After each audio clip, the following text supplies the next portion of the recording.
El tema de hoy es un tema que causa intriga, causa curiosidad, son temas que a veces no sabemos cómo abarcar o cómo llegar porque probablemente no lo entendemos de la manera como la Biblia lo enseña. Tenemos mucha tradición que viene detrás de nosotros, sino que mi abuela me dijo que era así, o yo lo creo porque toda la vida he creído que es así, o porque me han enseñado así, y tiende a ser un poco de conflicto en nosotros temas como el de hoy. Pero tenemos la palabra de Dios que, como dice el apóstol Pedro, es la más segura, la palabra profética Amén. más segura. Tenemos la palabra de Dios que, como dice el libro de Hebreos, es viva y es eficaz, que penetra hasta lo más profundo de nuestros pensamientos y nos hace discernir, entender, incluso las intenciones de nuestro corazón. Y tenemos esa palabra de Dios, esa misma palabra de Dios, que es una fuente inagotable de conocimiento. Entonces, nosotros vamos a estudiar el tema de hoy, como lo dice el libro de Isaías, a la ley y al testimonio. Todo lo que vamos a hablar es basado, y lo que hacemos siempre, de hecho, es basado en un escrito está, ¿ok? Entonces voy a compartir la pantalla con ustedes para enseñarles las preguntas que vamos a tener. Yo creo, si ustedes me regalan un segundito más, estoy casi segura de cómo ir al Facebook, pero a través de mi celular. Mejor no, mejor sigámoslo aquí. Lo que la Biblia enseña acerca de la muerte. Esta es la lección número 13. Tenemos 7 lecciones más después de esta, ¿ok? Y lo primero que vamos a responder es, ¿quién creó al hombre? Todos tienen esa respuesta clara. ¿Cómo lo hizo? ¿Por qué esta pregunta para iniciar? Usted se va a dar cuenta después. Para poder responder qué es la muerte, usted debe saber y todos debemos tener en cuenta quién creó y cómo creó al ser humano. Porque el ser humano fue hecho con un propósito y sobre todo Dios le dio vida al ser humano. Entonces la muerte, que es lo contrario a la vida, sabiendo qué es la vida, vamos a saber qué es la muerte. ¿A qué compara Jesús la muerte? El que muere sabe algo. ¿Qué ocurre con el alma? ¿Qué es eso del alma? Debemos consultar a los muertos y tendremos 3 resoluciones o cosas que debemos hacer después o decisiones que debemos tomar después de haber entendido esto, ¿ok? Son solamente, como se dan cuenta, 6 preguntas que van directo a lo que hoy queremos responder. La primera entonces está en el libro de Génesis, capítulo 1, versículo 27 y capítulo 2, versículo 7. La pregunta es, ¿quién creó al hombre y cómo lo hizo? ¿Ok? Entonces vamos a responder aquí esas 2 preguntas. Adelante, hermano. La palabra dice así, y creó Dios al hombre a su imagen. A imagen de Dios los creó, varón y hembra los creó. Génesis 2:7. Entonces Jehová Dios formó al hombre del polvo de la tierra y sopló en su nariz aliento de vida, y fue el hombre un ser viviente. Muy bien. La primera pregunta que o respuesta que vamos a tener es ¿quién creó al hombre? ¿Ok? Nosotros, mis queridos hermanos, no tenemos duda, no tenemos ninguna duda de quién creó al ser humano. Nosotros no somos producto de la casualidad, nosotros no somos producto de una explosión, ni que por allá entonces evolucionamos desde las formas más diminutas o primitivas y entonces a medida que el ser humano o que a medida que el tiempo fue pasando, entonces el ser humano, de acuerdo pues a las necesidades de su ambiente, fue evolucionando. Antes tenía pelos así como animales, ahora no, antes no, no. La Biblia deja claro, Génesis 1:1 lo dice, que en el principio, cuando todo estaba, o sea, desde el principio de todo, creó Dios los cielos y la tierra. Y en la descripción de la creación, en el día número 6, parte de lo que Dios creó fue al hombre, al ser humano. El texto que la hermana leyó es lo que responde a la primera parte de la pregunta. ¿Quién creó al hombre? Dios es nuestro creador. Cuando hablamos de Dios, recuerde las primeras lecciones que tomamos, hablamos de la deidad, hablamos de los tres. Los tres estaban involucrados, el Padre, el Hijo y el Espíritu Santo, involucrados en la creación. Por eso Dios dice que es parte de la pregunta también o de la respuesta. Hagamos al hombre a nuestra imagen. Si fuera uno solo de la deidad quien estuviera involucrado, digamos Dios el Padre, él no diría hagamos, él no diría a nuestra imagen. Tiene que ser más de uno que estaba involucrado en este asunto. Y sabemos por lo que dice el libro de Juan, capítulo 1, en el principio era el verbo, y el verbo estaba con Dios, el Padre, y el verbo era Dios. Y dice también todas las cosas por medio de él fueron hechas, que está hablando de Jesús, porque más adelante en el versículo 14 dice, y aquel verbo fue hecho carne y habitó entre nosotros. Entonces, eso deja claro que Dios el Padre, Dios el Hijo y Dios el Espíritu Santo estaban en la creación. Ahora, la siguiente parte de la pregunta es cómo lo hizo. Voy a volver a compartir acá el texto que dice, Jehová Dios entonces formó al hombre, a ver, del polvo de la tierra.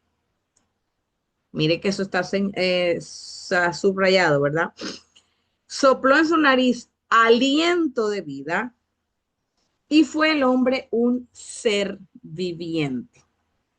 La parte ser viviente, que es la que me interesa, estoy buscando la palabra porque la olvidé eh, en estos momentos, pero no la tengo aquí a la mano. La palabra que traduce en hebreo ser viviente. ¿Por qué? Porque en el original, recuerde que este texto fue escrito original en hebreo. Moisés lo escribió. No dice ser viviente, dice alma viviente. ¿Qué quiere decir esto? Que la combinación del polvo más el aliento da como resultado un alma viviente. ¿Ok? El ser humano no tiene un alma, no tiene un alma. El ser humano es un alma. ¿Cómo se entiende esto? Porque Jehová Dios lo formó del polvo. Si lo hubiera dejado allí, el hombre hubiera sido simplemente un muñeco de barro, ¿verdad? El primer elemento allí en esa ecuación que usted necesita armar para entender qué es la vida y por tanto qué es la muerte, es polvo. Dice que fue un polvo especial. El libro de Isaías habla y el profeta Ezequiel habla de que lo hizo barro, barro de alfarero. Lo hizo y lo formó. El polvo en sí, no, con el polvo no se puede formar nada. Tuvo que haber sido barro para formar algo, ¿ok? Y después el texto dice, sopló en su nariz, ¿qué? Aliento, aire, un soplo. Dios le dio el soplo a ese muñeco que hizo. La combinación de esas dos cosas produjo un ser viviente o en el original un alma viviente. Por eso es tan interesante y siempre lo digo, nosotros hoy en día tenemos una ventaja sobre muchas otras generaciones anteriores a las nuestras. Y es que tenemos una cantidad de recursos tecnológicos o en la internet de donde podemos echar mano. Es muy fácil ahora buscar en Google o en el chat GPT, que ahora todo el mundo pregunta chat GPT, cuál era o cómo decía en el idioma original cierto texto. Y nos va a ayudar mucho. Yo tengo esta Biblia, yo sé que la hermana Selena también la tiene, que es una Biblia de estudio especial, que es la Biblia de Andrews. Y esta Biblia, algunos textos, sobre todo esos textos que son complejos como este, que no son fáciles de entender y uno se ayuda entonces con cómo dice en el original o cómo dice esta otra versión. Hay tantas versiones hoy en día. Esta Biblia en especial, gracias hermana, esa era la palabra que estaba buscando. Te ayuda, te explica. Por ejemplo, el versículo tal abajo tiene una explicación si necesitas. La palabra que yo estaba buscando, la hermana Selena la acaba de colocar aquí, es nefesh. Nefesh significa alma. Entonces, lo que está diciendo el texto ahí es que el polvo de la tierra, el barro, más el aliento de vida, el soplo de vida, hacen o constituyen un alma viviente. Tenga en su mente desde ya que no tenemos un alma, somos un alma. Somos una entidad viviente. ¿Por qué? Porque estamos conformados de aliento y de un cuerpo. ¿Ok? El original, el cuerpo original fue de barro. El milagro que hizo Dios fue convertir ese barro en lo que hoy tenemos, piel, órganos, todo eso. Eso fue un toque divino allí. Eso no lo hace más nadie, solo Dios. Pero solamente esas dos cosas constituyen, o la unión de esas dos cosas constituyen el ser viviente. ¿Ok? ¿Alguna pregunta hasta aquí? ¿Algún comentario? Entendemos entonces que es, o como dice aquí la pregunta claramente, cómo Dios lo formó. Tomó el polvo, el aliento y creó al ser viviente, ¿ok? La siguiente pregunta es entonces, ¿qué es la muerte? Ya nosotros aquí en este tenemos la ecuación de la vida. Polvo más aliento igual alma. Eso es un ser viviente. Ahora, la siguiente pregunta es, ¿qué es la muerte? Vamos a ver entonces qué dice Eclesiastés 12, versículo 7. Eclesiastés 12, 7. Y el polvo vuelve a la tierra como era, y el espíritu vuelve a Dios que lo dio. Ok. Mm. Eclesiastés capítulo 12, versículo 7. Bueno, todo el capítulo 12 más bien. Nos está hablando, mire, ese texto yo se lo recomiendo que usted lo estudie, ¿verdad? Habla e inicia diciendo el rey Salomón, acuérdate de tu creador en los días de tu juventud.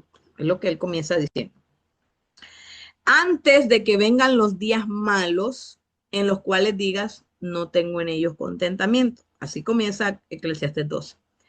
Antes de que pase esto, él sigue. Antes de que los árboles, antes de que pase esto, acuérdate de tu creador antes de que pasen muchas cosas.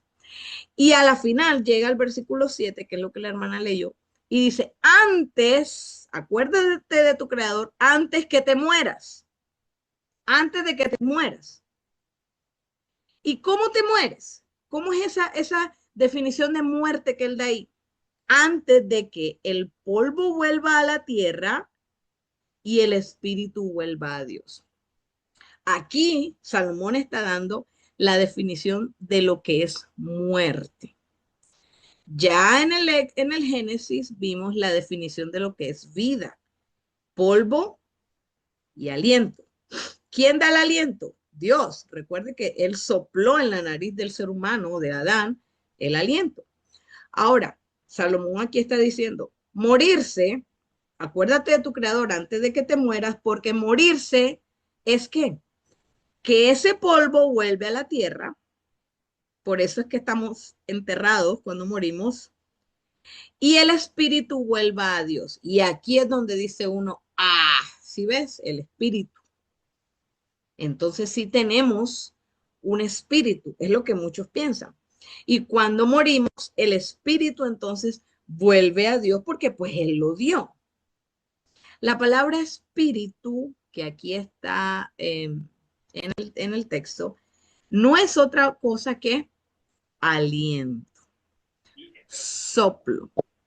Eso es, eso es lo que significa la palabra espíritu o aliento. Creo que alguien entró aquí. Ok, Janet, sí. Buenas tardes, hermana Janet. Dios te bendiga, bienvenida.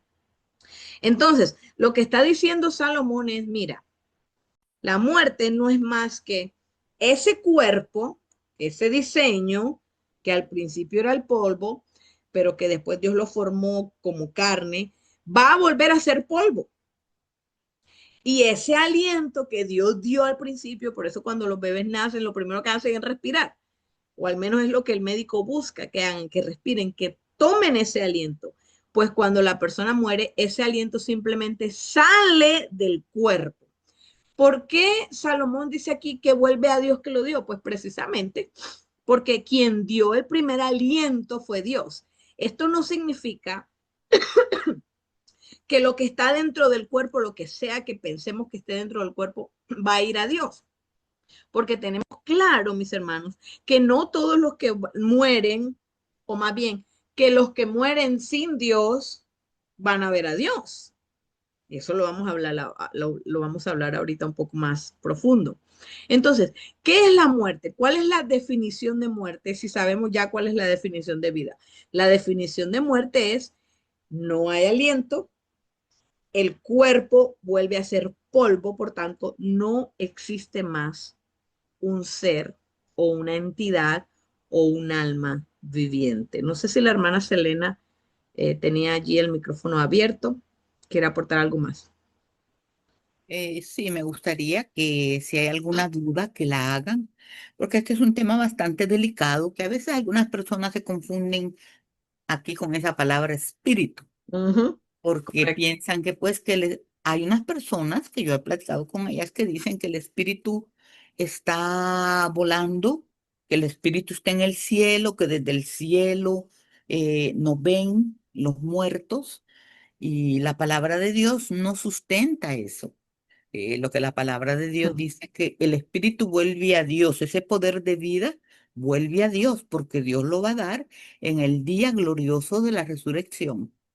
Amén. Amén. De eso vamos a hablar más adelante un poco, gracias hermana, de precisamente qué va a hacer Dios, ¿verdad? Es un texto que vamos a leer ahorita ahí en Tesalonicenses. Y es precisamente porque tenemos esa idea de que cuando la persona muere, está en algún otro lugar, pasa a otra dimensión. Y es muy probable que muchos piensen, incluso muchos de los que están acá conectados, piensen que si usted tiene algún familiar que ha fallecido, está en el cielo y que desde allá en el cielo, del cielo, entonces lo está viendo a usted y está cuidando de usted y está intercediendo por usted. No hay sustento bíblico para tal cosa, hermano. ¿Por qué? Ya vamos a ver la siguiente pregunta. La siguiente pregunta es, ¿a qué compara Jesús la muerte? Ya sabemos que la muerte es esa falta de aliento y esa falta del cuerpo, porque el cuerpo se vuelve polvo otra vez. Por eso precisamente cuando la persona muere, se empieza a descomponer después de unos meses o quizá un año, póngale 12 meses, eh, saca a esa persona del ataúd, ya no hay persona, ya no hay cuerpo. Todo eso comienza a convertirse en polvo, precisamente por eso, porque no hay un cuerpo y entonces el cuerpo se vuelve polvo. Ahora, ¿qué es la muerte según Jesús? Él la compara con algo para que pudiéramos entender mejor. Juan capítulo 11, vamos a leer el versículo 11 y el versículo 13. Ups, perdón. Ay, ay, ay. Fíjese que no lo tengo, no lo puse. ¿Ok? Ah, qué extraño. Hermana, puede leer, discúlpeme, Juan 11, Ok, sí, está el bien. 13. Juan 11:13, Juan 11:11 y 11 y 13. 13. Ujú. Acá el contexto de estos versículos es que Lázaro había muerto. Lázaro, un amigo de Jesús. Entonces, el verso 11 dice esto. Dice, dicho esto, agregó, nuestro amigo Lázaro duerme, pero yo voy a despertarle. Y el verso 13 dice, Jesús decía esto de la muerte de Lázaro, pero ellos pensaron que hablaba del reposar del sueño. Gracias, hermana. Mire, este es un texto muy conocido, ¿verdad? Cuando Jesús resucita a una persona y no resucita a cualquiera, resucita a su amigo, ¿verdad? Y él era muy amigo de Lázaro, de Marta y de María, que eran hermanas de Lázaro. Cuando Marta y María ven que su hermano está enfermo, mandan a llamar a Jesús y le dicen, mira, Lázaro está enfermo, ven. Jesús no estaba cerca. Y Jesús espera, en vez de ir inmediatamente después de ese mensaje, él espera. Él no fue ni al primer día, ni al segundo día, ni al tercer día. Jesús a propósito lo hizo. Dice él, de hecho él mismo dice, esto es para gloria de Dios, ¿verdad? Y él llega después que Lázaro ha muerto. Entonces una de las hermanas de Lázaro le dice, bueno, si tú hubieras estado aquí, mi hermano no se hubiera muerto, como reprochándole, ¿verdad?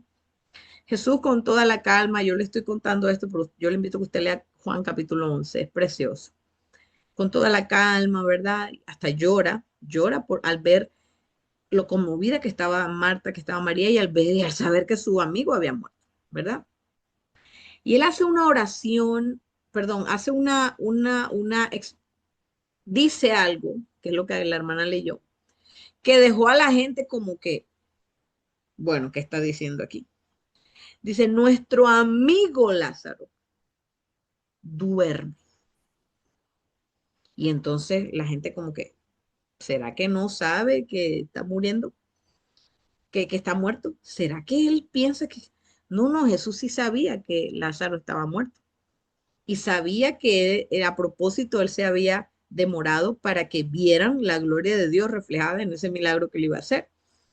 Pero lo que él dice, incluso le da a sus discípulos, le da a entender eso para que, porque los mismos discípulos también estaban como que complicándose en qué Jesús estaba diciendo, cuál muerto, si, cuál durmiendo se llevaba muerto hace 4 días. Y ahí dice el texto que la hermana leyó, el siguiente texto, el versículo 13, para que entendieran, porque Jesús se estaba refiriendo a la muerte de Lázaro. Entonces, ¿qué estamos respondiendo aquí? ¿A qué compara Jesús la muerte? La muerte bíblicamente es comparada con un sueño.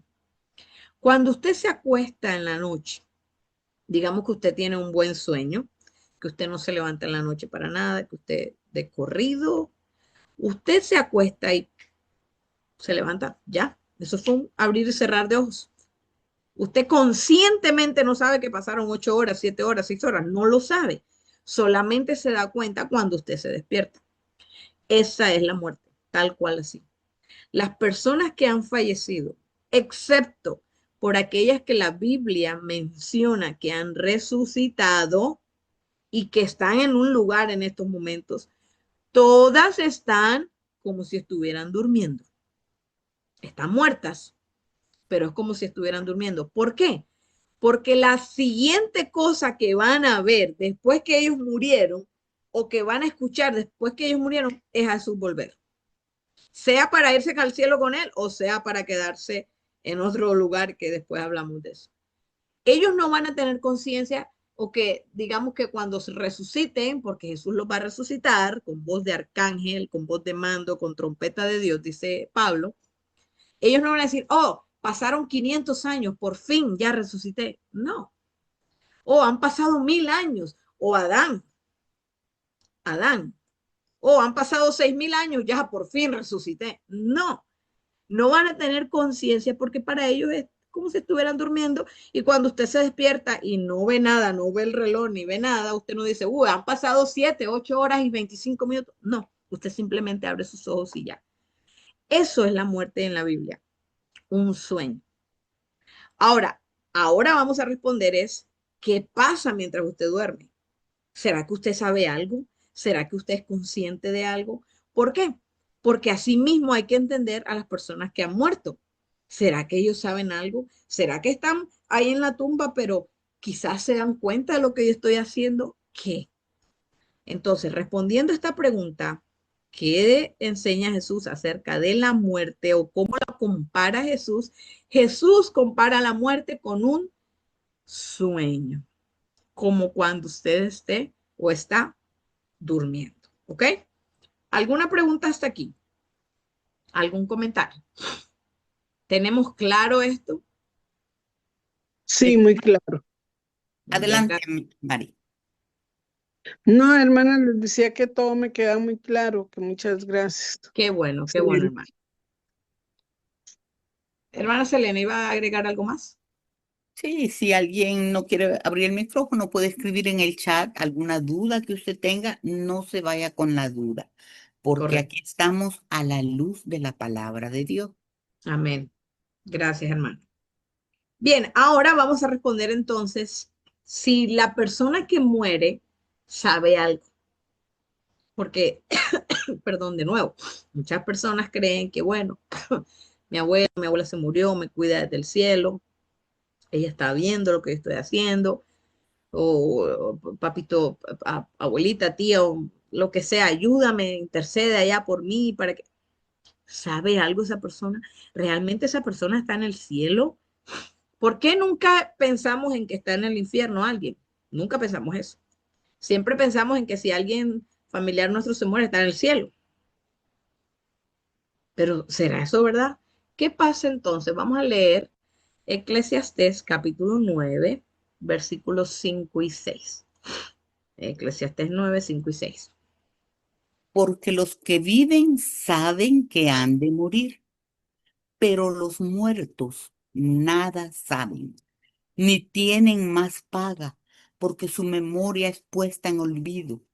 También su amor y su odio y su envidia fenecieron ya, y nunca más tendrán parte en todo lo que se hace debajo del sol. Ok. Cuando una persona está viva, sabe algo. Mire, recuerde que el sábado pasado, la lección pasada, dijimos que lo que es seguro aquí en este país y en todos es la muerte y los impuestos. Cuando usted está vivo, de lo único que usted puede tener certeza en su vida que le va a pasar a usted es que se va a morir. ¿Cuándo? ¿Cómo? ¿Por qué? Eso es otra cosa. A menos, a menos que usted sea de ese grupito especial del que habla el libro de Apocalipsis, que va a estar de pie y vivo recibiendo a Jesús, todos vamos a morir. ¿Ok? Eso es lo único certero que tenemos. Pero porque estamos vivos, porque tenemos conciencia, porque razonamos, porque pensamos, porque analizamos, porque deducimos. Pero aquí Salomón dice, los muertos nada saben. Los muertos no nos están escuchando desde un más allá. Los muertos no nos están aconsejando desde otra dimensión. Ellos no tienen nada que hacer porque no pueden hacer nada. Están muertos.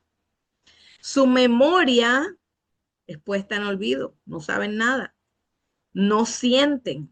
Por eso su amor y su odio, su envidia ya murieron. Nunca tendrán parte en todo lo que se hace debajo del sol. O sea, no pueden interceder por nosotros, no que yo estaba pasando la calle y un carro casi me atropella, no, esa fue mi tía desde el cielo que me está cuidando. Nada de eso, hermanos, nada de eso. Los muertos nada saben. ¿Por qué? Porque el cuerpo que ellos tenían ya es hecho polvo. Y el aliento que tenían, que era lo que les permitía que ese cuerpo se moviera y que esa mente pensara, ya no está. No hay nada que haya salido de ellos que esté en otro lugar, porque para que estuvieran vivos y pudieran pensar y razonar y analizar, necesitaban el cuerpo y el aliento. Pero como ya están muertos, no hay aliento, que es lo que regresa a Dios si uno quiere verlo de esa manera, y como lo dice Eclesiastés, regresa porque pues que él es el que da la vida. Pero no un ente se va a donde Dios, es el aliento que sale de la persona y ya no hay más cuerpo. Entonces, ¿los muertos saben algo?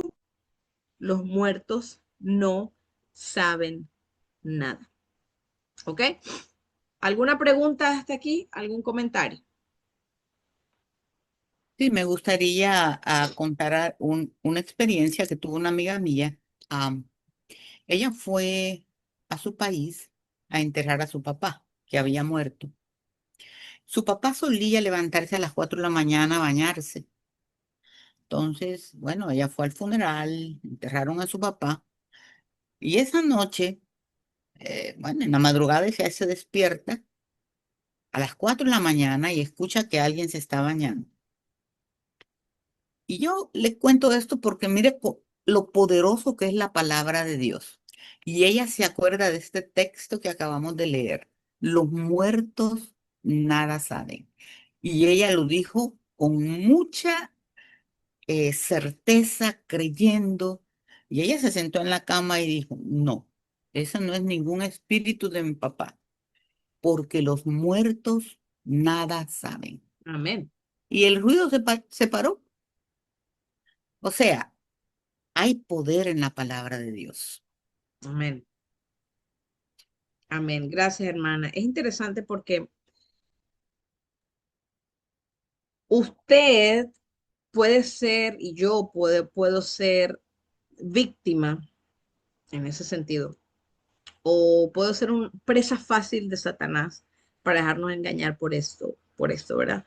Hay muchas personas que están seguras que vieron a sus seres queridos que que de haber fallecido, los vieron, que se les aparecieron, supuestamente les hablaron, les aconsejaron, yo estoy en un mejor lugar, no te preocupes por mí.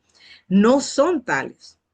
Esos son espíritus demoníacos que son utilizados, son agentes satánicos y yo no tengo miedo en decirlo y yo tengo la certeza de que es así porque la palabra de Dios es clara.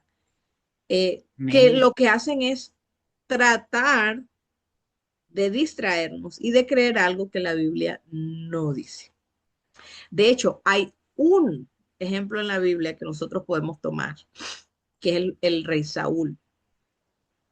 El rey Saúl, después que desobedeció a Dios, fue un rey, mire, era un rey que Dios escogió, fue el primer rey de Israel. Y mientras él estuvo conectado con Dios y obediente a Dios, fue un buen rey. Pero eso no le duró mucho, porque él se dejó cegar por la envidia. David había derrotado a Goliat. David ya estaba empezando ahí a hacer una sombra para él. Y empieza Saúl a desobedecer a Dios y Dios lo desecha como rey. Y le dice, ya tú no vas a ser más rey, yo voy a escoger a David como rey. Y Dios ungió a David como rey. Esa envidia, ese celo por David, empezó a carcomer, mejor dicho. Había un profeta que era su guía espiritual, que era el profeta Samuel. Era como su padre. Él amaba a Samuel y Samuel amaba a Saúl como un hijo. Y el profeta muere. Y cuando el profeta muere y Saúl sabe que está completamente lejos de Dios, porque Dios ya lo había, le dice, ya tú no vas a ser más rey, él acude a donde no tenía que acudir. Él acude a una adivina, a una pitonisa, a una bruja. Y eso está registrado en la palabra. Y él va donde esta adivina y le dice, tráeme a Samuel de vuelta. Samuel ya había muerto. Tráemelo de vuelta, necesito que me aconsejen algo. Y la bruja, la pitonisa, la adivina, le trae a Samuel, entre comillas. Lo manda a llamar. Samuel ya está muerto. Y supuestamente Samuel viene y le dice a David a Saúl ciertas cosas aquí y allá. Es más, le dice, te vas a morir. Le da supuestamente ciertas palabras. La Biblia no se contradice. Es decir, esa historia está ahí no para decir, viste, es verdad que los muertos están en algún lugar. No, precisamente está ahí para darnos a nosotros la seguridad de que Dios no acepta tal cosa. Porque vemos, si usted conoce la historia o le invito a que la estudie o en algún otro momento la podemos estudiar, el resultado de lo que Saúl, el resultado de lo que hizo Saúl fue que él terminó suicidándose por haber ido mal e ido en contra de lo que Dios quería. Él se expuso él a ser presa fácil de Satanás. Y Satanás en su debilidad se aprovechó e hizo que apareciera un supuesto Samuel que ya estaba muerto. E hizo que le dijera todo lo que le dijo. De hecho, lo que le dijo el supuesto Samuel a Saúl fue lo que lo instó a él a quitarse la vida.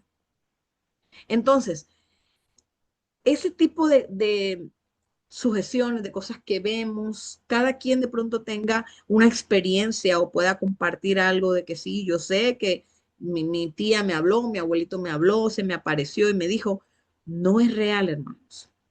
La Biblia es clara en decir que los muertos no saben nada, que los muertos, su memoria está puesta en el olvido, su odio, su amor, todo lo que ellos sienten está puesto en el olvido. Fenecieron, perecieron con ellos. Ojalá esto pueda dejarnos esto claro, ¿ok? Gracias, hermana Selena. Primera de Samuel, capítulo 28. Muchas gracias. Ahí está la historia de Saúl y la pitonisa. Muy bien. Seguimos entonces con la siguiente pregunta. ¿Qué ocurre con el alma? Ya sabemos lo que es el alma. Ojo con esto. El alma no es esa cosa que sale flotando del cuerpo cuando la persona muere. No existe tal cosa. El alma es el conjunto de cuerpo y aliento, ¿ok? Ahora, cuando la persona muere, ¿qué pasa entonces? Ezequiel 18:4. Ezequiel 18:4. He aquí que todas las almas son Oh, mías. perdón. Como el alma del Padre, así el alma del Hijo es mía. El alma que pecare, esa morirá. Miren, hermanos, este texto responde precisamente a la pregunta que hicimos y a las otras preguntas que ya hemos contestado. ¿Por qué? Porque cuando dice el alma que pecare, usted sabe lo que es pecar, ¿verdad? La definición de pecado es infracción de la ley, desobediencia a Dios. Si el alma es algo que tuviéramos dentro de nosotros, que saliera por ahí flotando, ¿cómo va a pecar? El alma tiene que ser más que eso que sale flotando, porque peca. Por tanto, el alma es algo consciente, porque el pecar es desobedecer a Dios, saber algo y no hacerlo, dice Santiago, el libro de Santiago. Entonces, cuando el profeta Ezequiel dice aquí que el alma que pecare, esa morirá, está diciendo, el ser humano que peque, esa entidad que corresponde a cuerpo y aliento que peque, va a morir. Ahora, sabemos ya más adelante con otros, o también con otros textos, que el que confiesa sus pecados alcanzará misericordia, o sea, no va a morir eternamente, porque la muerte a la que se refiere el profeta es una muerte eterna. El alma que pecare y no se arrepiente, el alma que pecare y no confiese, esa va a morir eternamente. Pero la esencia aquí es el alma. El alma es, otra vez, y ojalá no se lo olvide, yo lo he repetido varias veces para que no se nos olvide, es otra vez el conjunto de esas dos cosas. No puede haber alma sin cuerpo, no puede haber alma sin aliento. El alma sí o sí necesita un cuerpo y un aliento. Eso es lo que conforma. Usted y yo somos un alma. ¿Por qué? Porque estamos vivos. En el momento en que expiremos o demos nuestro último aliento, dejamos de ser un alma viviente. Dejamos de ser un ser viviente. ¿Ok? Entonces, el profeta aquí está diciendo, ya lo repasamos, el alma que pecare, es decir, esa mente que piensa, que decide hacer, que decide pecar, esa va a morir. Entonces, la pregunta es, ¿qué ocurre con el alma? ¿Va a morir? ¿Verdad? Entendiendo lo que es la muerte bajo el concepto del pecado, el que no confiese y el que no reciba la misericordia. Esa es la que va a morir eternamente. ¿Ok? Ahora, la pregunta número 6, y con esta terminamos, es si debemos consultar a los muertos. Pues creo que ya hemos dicho acá, con lo que hablamos del rey Saúl, que no. Porque cuando estamos consultando a ese tipo de muertos, no son realmente nuestros muertos. Son espíritus diabólicos que se hacen pasar por nuestros muertos. ¿Ok? Y eso no es una práctica de ahora. Ujú. Esto viene desde, mire lo que vamos a leer ahora. Dios lo puso, está en el Antiguo Testamento, al principio del Antiguo Testamento, cuando el pueblo Israel estaba conformándose como pueblo, por allá en los tiempos de Moisés. O sea que esto es una práctica que es común desde hace mucho, porque Satanás sabe cómo incitarnos, ¿verdad? Cómo aprovecharse de nuestra debilidad. Mira lo que dice Deuteronomio capítulo 18, 10 y 11. Creo que yo puse del 10 al 12. Ok. 18 del 10 al 12. ¿Qué dice? No sea hallado en ti quien haga pasar a su hijo o a su hija por el fuego, ni quien practique adivinación, ni agorero, ni sortílego, ni hechicero, ni encantador, ni adivino, ni mago, ni quien consulte a los muertos, porque es abominación para con Jehová cualquiera que hace estas cosas. Mire, esto es más claro, como diría en Colombia, más claro no canta un gallo.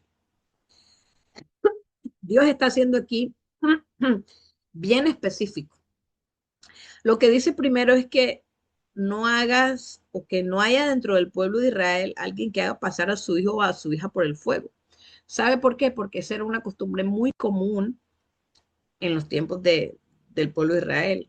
Las naciones paganas ofrecían a sus hijos, a los ídolos, a sus propios hijos, o más bien, ofrecían sus hijos a los ídolos. Es decir, no era a Dios, Dios nunca hubiera aceptado un sacrificio humano. Por eso cuando él le pidió a Abraham esa prueba de la fe, ve y sacrifícame a tu hijo, a tu único, a quien amas, y te ofrécelo, Dios mismo lo impidió, porque él no acepta sacrificio humano. Eso no es una práctica que Dios, no tiene sentido.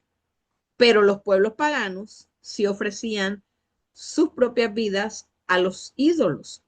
Pero no solamente eran sus propias vidas, es más, no lo hacían directamente ellos, sino que ponían al fuego a sus propios hijos, los quemaban como ofrenda a los ídolos paganos. Entonces Dios está diciendo, mira, tú eres un pueblo especial, tú eres un pueblo que yo aparté, te saqué de Egipto, te estoy dando una identidad, tú no puedes ser como los demás. Y una de las cosas que yo voy a impedir que hagas es esa barbaridad de quemar a tus hijos y ponerlos al fuego para dioses extraños o ni para mí. Y es lo que está diciendo acá. No se ha hallado en ti quien haga pasar a su hijo por fuego, ni quien practique adivinación. Tantas formas de adivinación que hay hoy en día, mis hermanos. Ven y te leo la palma de la mano. Si tienes esta rayita, significa una cosa, que tu línea de vida, no sé qué.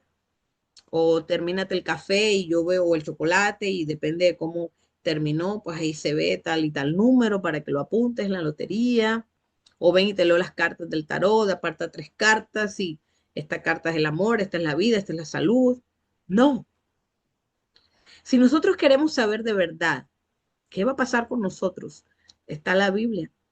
De Génesis a Apocalipsis deja claro qué es lo que Dios quiere y qué es lo que Dios dice que va a pasar.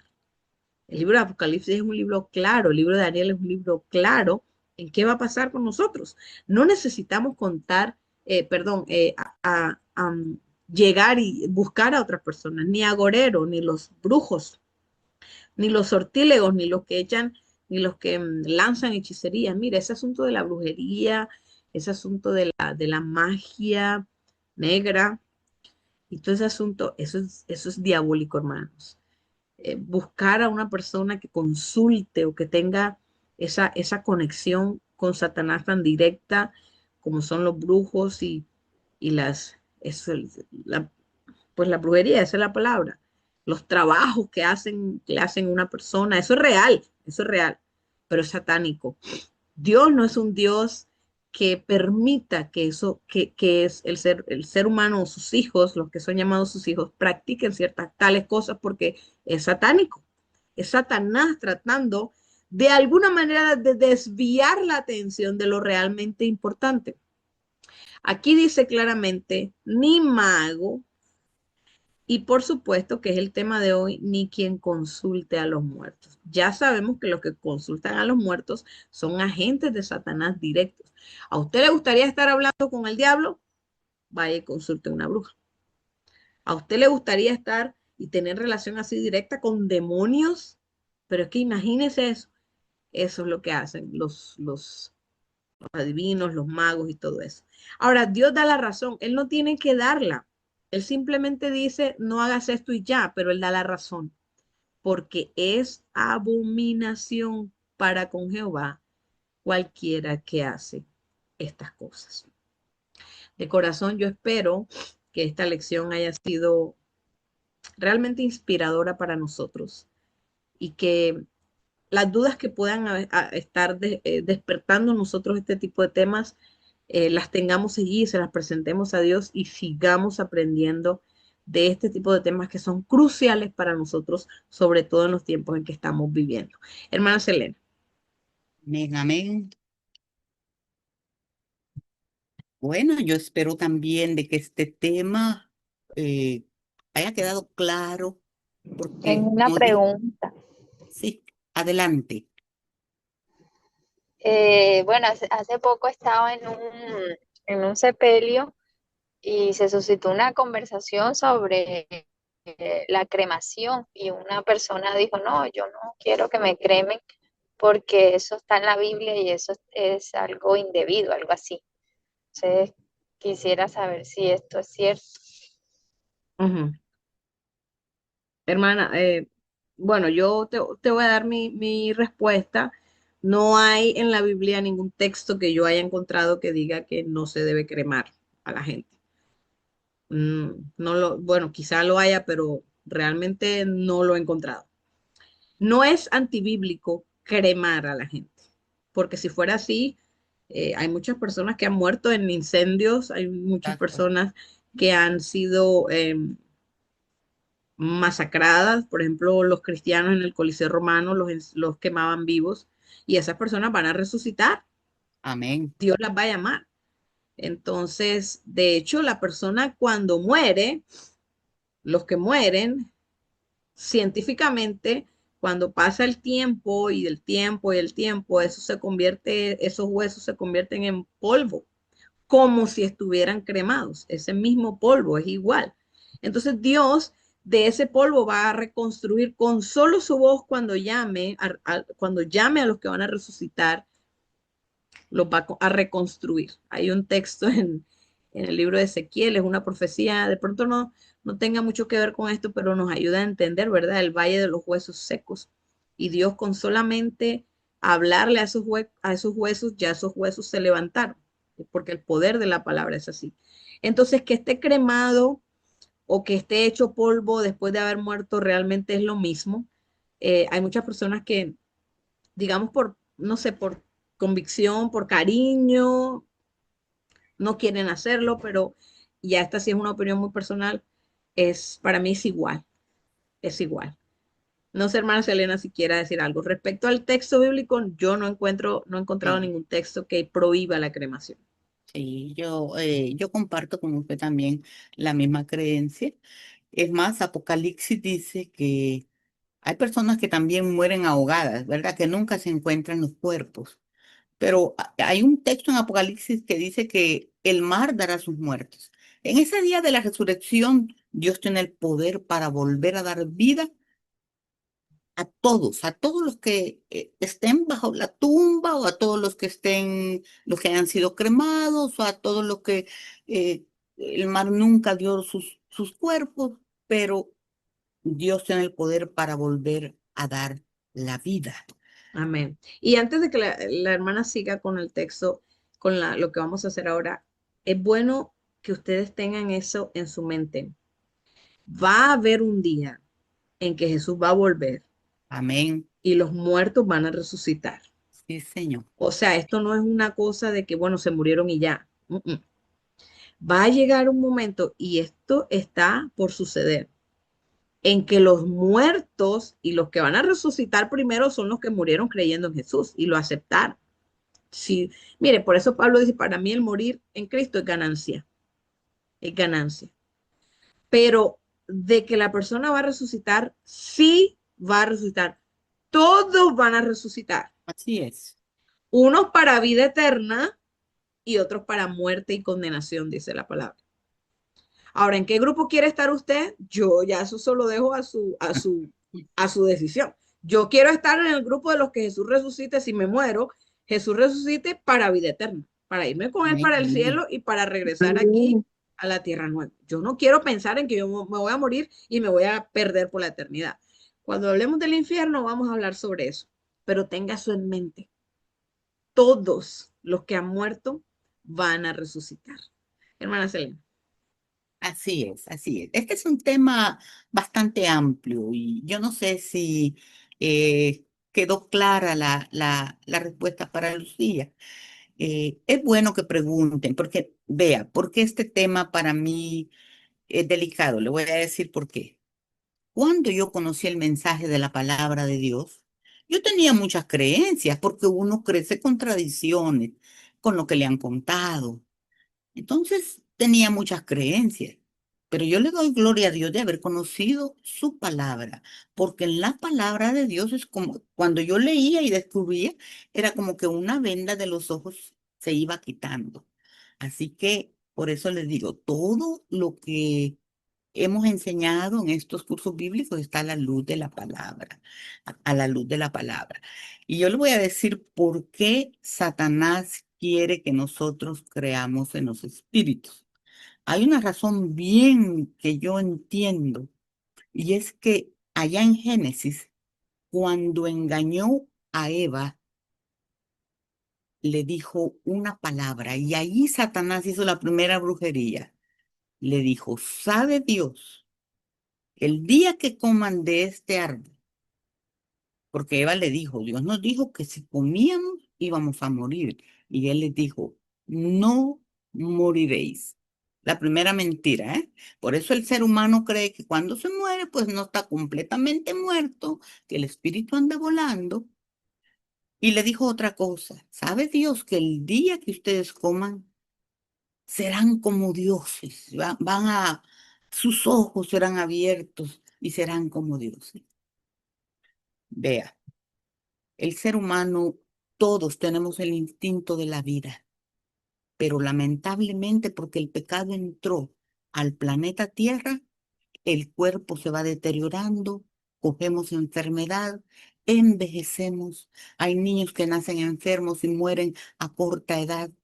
Es triste ver cómo la muerte quita la vida a muchas personas, pero hay esperanza. En Jesucristo hay esperanza. Por eso yo quiero leerle el texto de Primera de Tesalonicenses 4, del 13 al 18. No sé si lo tiene allí, Jamie. Primera de Tesalonicenses nos da un consuelo de la esperanza de la resurrección. Mire lo que dice el apóstol Pablo. Tampoco queremos, hermanos, que ignoréis acerca de los que duermen. Le está usando la palabra dormir, ¿verdad? O sea, de los que están muertos, para que no os entristezcáis como los otros que no tienen esperanza. Porque si creemos que Jesús murió y resucitó, así también traerá Dios con Jesús a los que durmieron en él. Por lo cual os decimos esto en palabra del Señor, que nosotros que vivimos, que habremos quedado hasta la venida del Señor, no precederemos a los que durmieron, porque el Señor mismo, con voz de mando, con voz de arcángel y con trompeta de Dios descenderá del cielo y los muertos en Cristo resucitarán primero. Luego nosotros los que vivimos, los que hayamos quedado, seremos arrebatados juntamente con ellos en las nubes para recibir al Señor en el aire y así estaremos siempre con el Señor. Por tanto, alentaos los unos a los otros con estas palabras. Cuando el apóstol Pablo manda esta carta a la iglesia de Tesalónica, él deseaba tanto que él estaba tan seguro que Jesús iba a venir ya, en ese tiempo que él vivía. Por eso él, cuando escribe eso, él se ubica en los que van a estar vivos. Lamentablemente Jesús no vino en ese tiempo, pero sí está pronto a venir. El apóstol Pablo, quien escribió estos textos, duerme en el Señor Jesucristo. Y él, cuando escuche la voz del Señor, yo me imagino ese día glorioso. Yo por eso les digo a las personas con las que vivo, miran, cuando yo muera, yo quiero que ustedes pongan un letrerito, ya sea que me cremen, ya sea que me entierren, yo quiero que pongan un letrerito que diga, Aquí estoy esperando a mi Señor Jesús, porque Él volverá. Sí, volverá. Porque eso es lo que yo creo. Y yo creo mucho en este verso. Amén. Porque yo sé que voy a escuchar la voz del Señor cuando Él diga, levantaos, levantaos. Las tumbas se van a abrir, qué lindo. Y vamos a salir con un cuerpo glorificado, un cuerpo que ya no va a estar, eh, no como este cuerpo que se enferma, que se envejece, no, con un cuerpo nuevo. Qué lindo. A mí me encanta. Este es uno de mis textos favoritos, porque cada vez que a un ser querido se nos muere un ser querido, yo les mando este texto y yo les digo, si él creyó en Jesucristo, él va a resucitar para vida eterna. Ahora bien, ¿quién nos da esta certeza? Es el mismo Jesús. ¿Qué dice Juan 11:25? Mire, estas palabras las que dijo Jesús, y yo las creo. Él dijo, Jesús le dice a Marta, yo soy la resurrección y la vida. El que cree en mí, aunque esté muerto, vivirá. ¿Qué quiso decir Jesús con esto? El que haya muerto creyendo en mí, el que me haya aceptado en su corazón, no importa que muera, porque cuando yo venga en gloria por segunda vez, él va a vivir eternamente. Eso es lo que Jesús está diciendo allí. Él es la resurrección y la vida. Él tiene poder para sacarnos del sepulcro y volvernos a dar la vida. Alabado sea Cristo Jesús. Amén. Luego, perseverar hasta lograr la inmortalidad que Dios nos dará.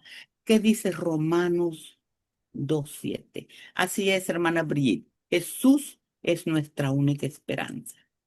Romanos 2:7 dice así. Vida eterna a los que perseverando en bien hacer buscan gloria y honra e inmortalidad. ¿Qué es buscar honra y gloria e inmortalidad? Es buscar a Jesús. Es decirle, Señor, yo quiero que tú mores conmigo. Yo quiero que tú seas el Señor de mi vida. El que me dé la esperanza de salvación hoy que estoy vivo, pero que también me da la esperanza de vida eterna cuando yo vaya al descanso.